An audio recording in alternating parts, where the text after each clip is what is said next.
আচ্ছা, আপনি কি লক্ষ্য করেছেন আপনার বাচ্চা ভালো খাওয়া দাওয়া সত্ত্বেও কি রকম একটু শুকিয়ে যাচ্ছে না? তাহলে আমি আছি না আয়োডিয়াম।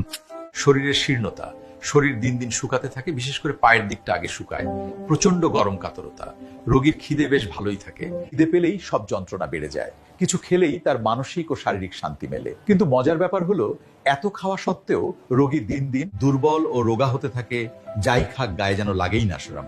আবার দেখা যায় বাচ্চার কোনো গ্ল্যান্ডর, বিশেষ করে ঘাড়ের গ্ল্যান্ড ফুলে শক্ত হয়ে চরম অস্থিরতা, চুপচাপ অলস, বসে থাকলেই রোগীর মনে হঠাৎ আত্মহত্যার বা খুন করার মতো কুচিন্তা জাগে।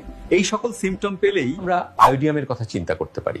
সেক্ষেত্রে এই আয়োডিয়াম মেডিসিনটি হাবইন 1 ফোঁটা 60 ml জলে মিশিয়ে 1 চামচ করে দিনে 2 বার খেতে হবে অন্তত 6 দিন। তারপর রোগীর প্রগনোসিস দেখে পরবর্তী মেডিসিন একজন হোমিওপ্যাথি ডাক্তারবাবুর পরামর্শ মতো খেতে হবে। তবে এক্ষেত্রে এই মেডিসিনের হাই পোটেন্সি লাগতে পারে, তাই একজন অভিজ্ঞ ডাক্তারবাবুর সঙ্গে পরামর্শ করে নেবেন। আমার এই এআই ভিডিওটি যদি ভালো লাগে তাহলে লাইক, কমেন্ট করে টাইমলাইনে শেয়ার করে রাখুন। ধন্যবাদ।